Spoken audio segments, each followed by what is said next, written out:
All right, welcome everybody back to the Unnamed Production Company. Got a new face for RPG A Day 2019 this year. Not new to the channel, but new this year. I'm Sam at Chalice and Chains on Twitter, and today I'm here with Caleb, who should be a familiar face because you should be watching our videos and commenting on them. So do that. Hi, this is Caleb. You've seen me before a couple times. I go by Plaguewinds on Twitter and other social media. And yes, back to doing RPG a day for days 5 and 6. Very interesting prompts, and I had a quite creative time coming up with something for these prompts, but I think I got something.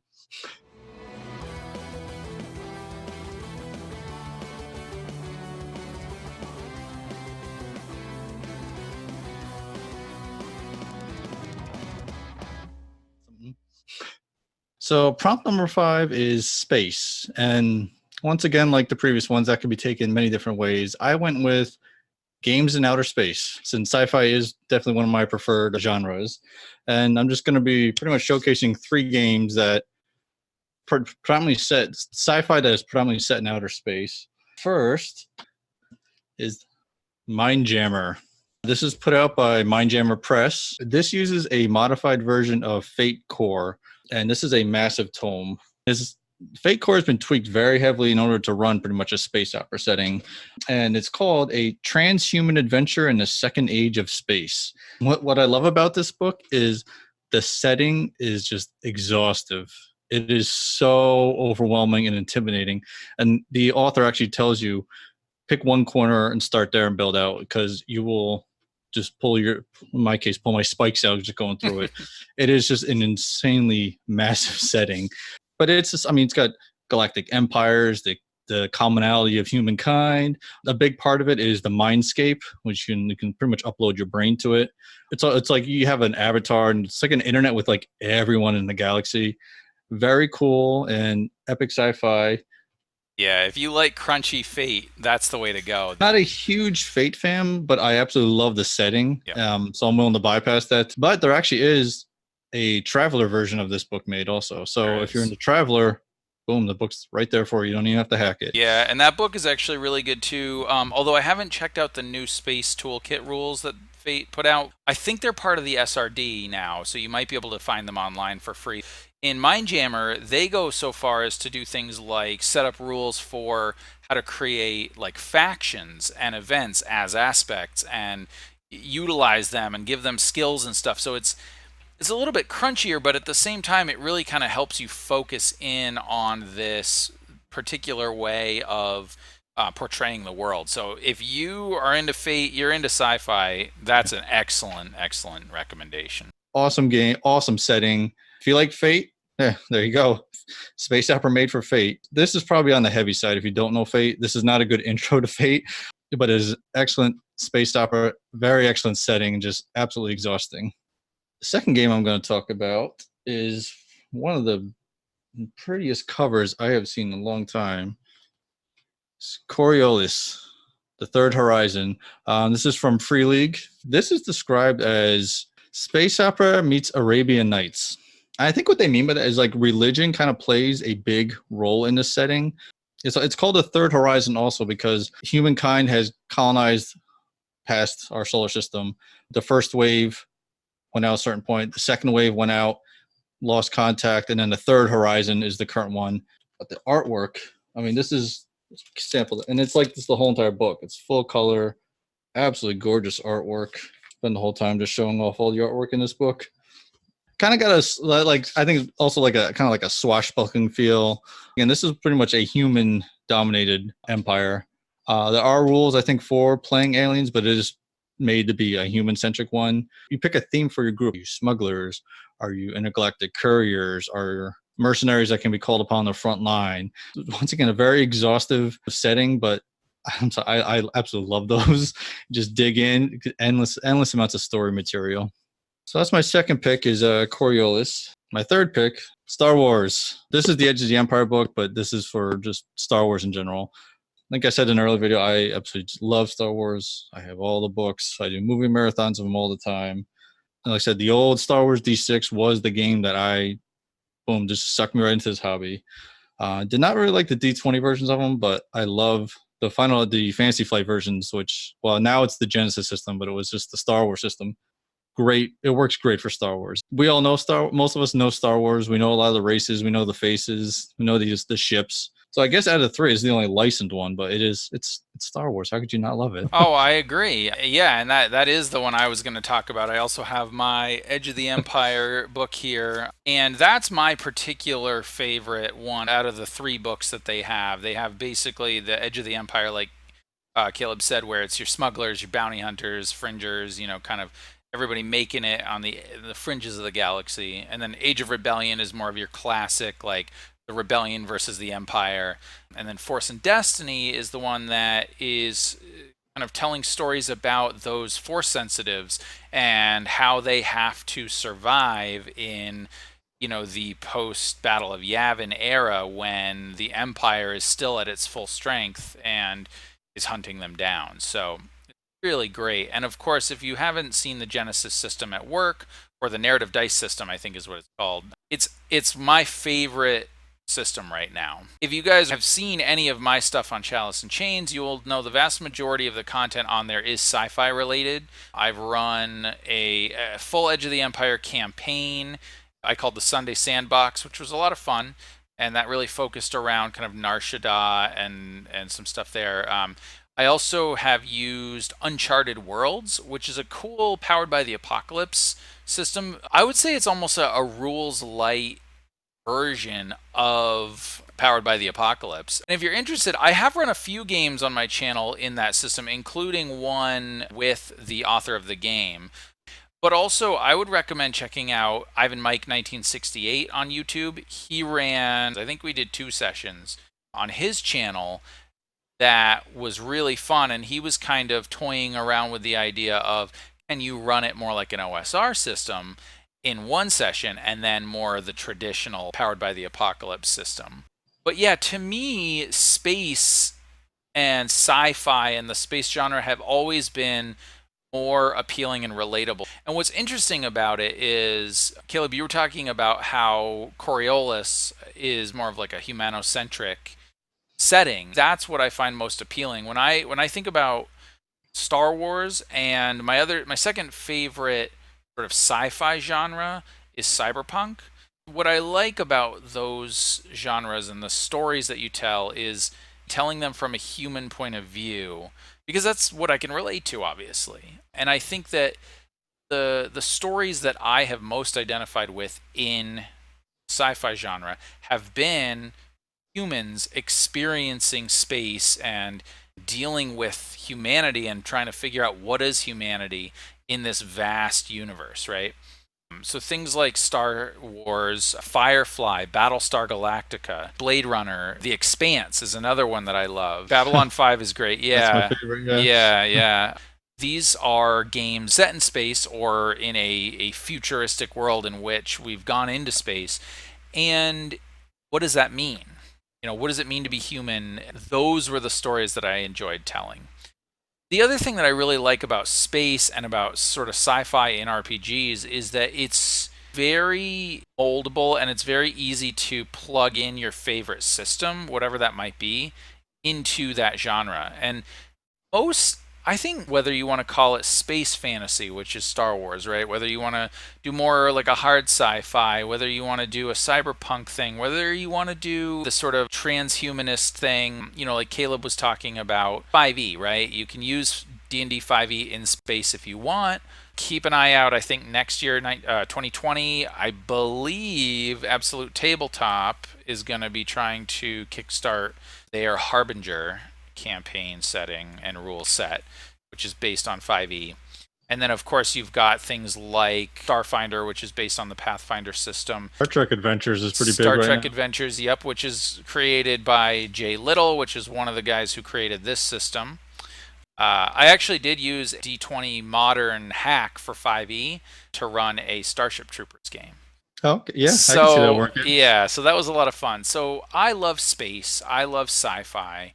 It's where I want to have most of my games. And so, I was excited to answer this one. And so, for prompt number 5 for space, let us know in the comments below if what your favorite space genre is, sci-fi, whether you play sci-fi RPGs or just prefer the movies, television shows, books, what those are. Share those with us because I will certainly nerd out over that. Oh yes. And I will want to hear about it so that I can potentially check out new systems, new settings, new games, your games, whatever. And also, any type of game you want to run, you can run it in sci-fi, no problem. Political drama, exploration, it's all multiplied by 10 in a sci-fi setting usually. Yeah, well, because if you think about it, it's the struggles of humanity as we experience them, but just in the future and on a bigger scale. To me, anyway, it's easier to relate to. All right, so that was prompt number 5, space. Prompt number 6 is ancient. This one was interesting to me, and both of these prompts made me really think about a lot of things, but I wanted to focus on my favorite systems or settings that those prompts elicit. And so for me, ancient, believe it or not, really brings to mind Numenera. So if you guys have never played or never seen Numenera, it is the creation of Monty Cook of Monty Cook Games. He was one of the lead, if not the lead designer on D&D 3rd edition. Numenera is his Ode to Rules Light games. It's D20 based, but it's very very simple in terms of the rules that you use. It's kind of the And precursor to the Cypher system, wasn't it? yes, exactly. The Cipher system is the generic version basically of Numenera. They just actually put out a revised edition of Numenera as well as a revised core book for Cipher system. Clarified a few things, made it a little easier for GMs to understand Yeah, they had a big how to run Kickstarter things. on that. They did, yeah. They've also done The Strange, which is sort of it's based around the idea of recursions and how things like the Star Wars universe, for example, could exist in sort of an alternate dimension. And the way it works is the characters sort of travel to these different dimensions and the mechanics allow you to support these different games. But Numenera is my Pretty favorite by far. But Numenera is cool because what makes Numenera is the setting. And essentially it is Earth, but like a billion years in the future. And it's civilization existing and surviving on top of the ruins of 8 prior civilizations. So Numenera is sort of known as like the ninth world because there were 8 prior worlds before that. And at some point in that history, they had figured out how to stabilize the sun, for example, so the sun's not going to blow up, right? And they had been able to travel to different worlds. They had created the data sphere. They had created all this stuff, and so it's really cool because it's a fantasy genre, sort of, in the sense that you are in a world of more primitive technology. However, there is all of the sort of remains of the technology from these prior civilizations, and they're generally known as ciphers. It's a really unique setting, and so it might be a thing where you're going along exploring the world and you might come up against these mutated creatures that were mutated by a thing called Ironwind, I believe, and it was this great big force of wind that would travel across the planes and it would change your DNA if you got caught in it. So it was really scary. And and there's a character class essentially where you can access the data sphere, which is us understanding what a data sphere would be from playing science fiction games and whatever. It's sort of a network of information, but characters can sort of access it, and it allows you to kind of have a magic user type character, but it's all based on nanoparticles and stuff. So blending science fiction and fantasy, it's brilliant. And what's really nice about it too is that Monty Cook and the guys that and Shauna Germain and them that developed it have been very careful about talking about how to use your words very carefully. So you don't necessarily want to say you see a computer screen, right? You might describe it as something along the lines of like you enter the room and there is a a panel in front of you with a glass type look that seems to have these glowing lights coming from it, and they seem to be forming some sort of runes or characters or something. You can't, it almost looks like it might be put together like a language, but you can't read it. And then there are these rectangular shape in front of it that has these like little square shapes that look like they are underneath or projecting out of this glass surface, right? And so you're describing a keyboard and a computer screen, but the way you're trying to describe it to a character that would never have seen it is fascinating. I would highly, highly, highly recommend Numenera. If you never play it, mine the setting and play it in your own system. And Money Cook Games is working on a D&D 5e supplement to sort of bring Numenera in a way to the 5th edition rule set. So keep an eye on that. For my day six, I went kind of a different route, and I remember I saw it. I said ancients or ancient. I'm like, what do I think about ancient? And I kind of went more like an ode to the ancients, like the companies that were around when this hobby started. Some of them are defunct, some are still around, but the ones that kind of created the hobby and have kept it alive probably longer than I've been alive. Kind of going to like pointing out six different companies. Three of them are defunct. I'll start with them. First one is Game Designers Workshop, or GDW as they were known. They were huge in the 70s and 80s. They're the ones who created Traveler, actually, which is the first space opera RPG, and I enjoy Traveler quite a lot. Space 1889, which I believe Savage Worlds has now, they created that also. And they also, I never saw this game, On Guard. I've never seen or heard of it, but supposedly that came out like right after original D&D, and this had a fully fleshed out dueling system for swords. Nice. Like I said, they're a big company, 70s and 80s. They're no longer with us, but they put out some. I mean, between Traveler and Space 1889, definitely a company that should get recognized. And next one is one of my big favorites, is West End Games. Star Wars. The Star Wars D6 game that was huge to me. That was, the franchise had been dormant for a while. They put out all this RPG supplement to add stuff. Then there was a second game they put out that it was called Shatter Zone. I didn't find this out until recently, but Shatter Zone was all the stuff that got rejected for the Star Wars RPG was put into Shatter Zone. So it was the second D6 space opera setting, but it was all Star Wars reject stuff. But it worked out pretty good. So yeah, West End Games unfortunately no longer around, but oh, they were the best. The third one, kind of an obvious one, is TSR. I mean, we wouldn't be here doing this without TSR. I shouldn't have to say this, but they created Dungeons and Dragons. Unfortunately, once again, no longer around, but very influential. Then I got three companies who were around in the beginning of hobby and are still around pumping out games. First one's Flying Buffalo. I actually did an Expanse Dark Matter mashup using the Uncharted Worlds system on Chalice and Chains. So, if you're interested in that, check it out. But they're the ones who published Tunnels and Trolls, which is the second role-playing game ever, as they tout themselves on. It's a fantasy game. It's not quite D&D setting. It's more, I kind of look at it as more whimsical type stuff. I think the setting is called Troll World. It's made for solo play, which is a very interesting concept. It's made by Play by Mail, actually, still. The company's still around. Ken St. Andre still around. It's like just one another company still going.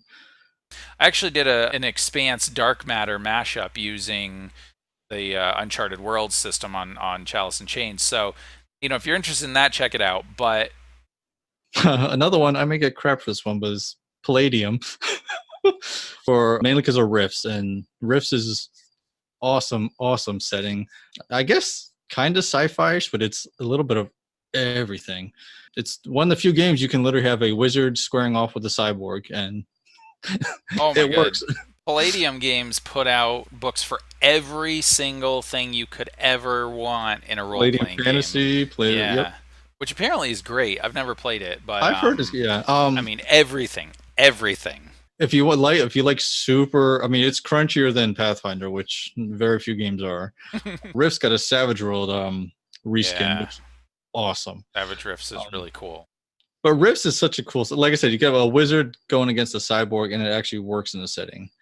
Yeah, and Palladium, I actually did an Expanse Dark Matter mashup using the Uncharted Worlds system on Chalice and Chains. So, if you're interested in that, check it out. But even if you don't really ever play their games, their books can be excellent to mine for material and ideas because again, they wrote so many books on so many different sort of genres. If you wanted to add like, I don't know, space ninjas from Mars or something, they probably had Yep. that book. Like, you know what I Space mean? And vampires. Yep, yeah, there. right. So it's like they had and from my understanding, and I don't know because I don't have any Palladium books but from my understanding, they did a lot of historical stuff, and apparently it was really good. It was fairly accurate, I think, and they did a really good job of helping their players to kind of understand how to play those characters. So rule Yep. set may not be appealing, but apparently the Uh, books are great to mine. and they have a ton, like I Yeah. said, a ton of books out there,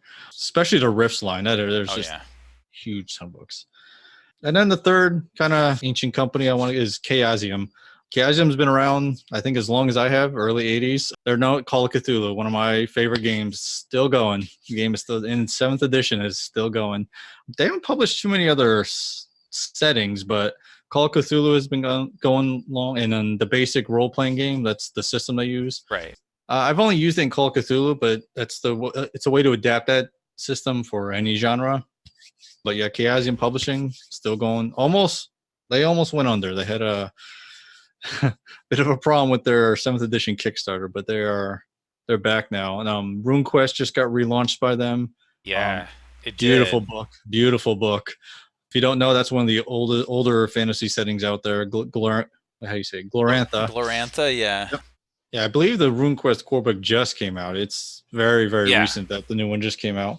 Very detailed setting. I've heard it was even more established than the Forgotten Realms and Dragonlance. I guess it had more. It was tighter, written tighter. Like just the world.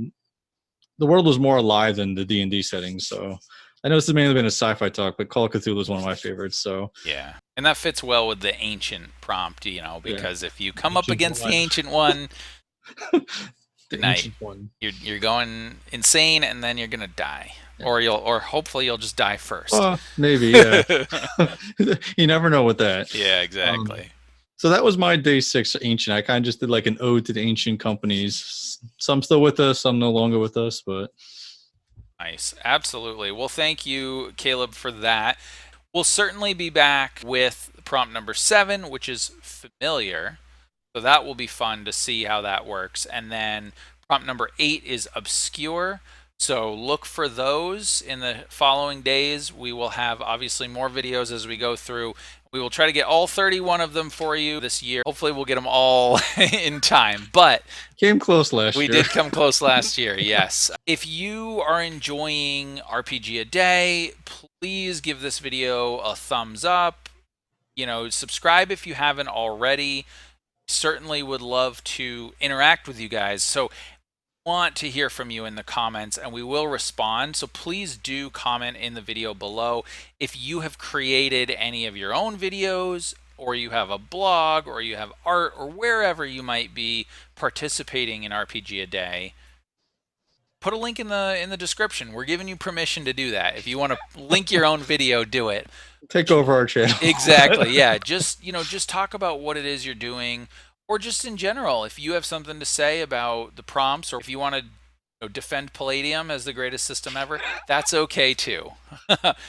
But we want to hear from you. We want to keep the conversation going because the whole point of RPG a Day is to kind of talk about RPGs, share our passions, learn new systems, new genres, new people, and that. So with that, thank you guys very much, and we will see you next time. Happy gaming. Bye.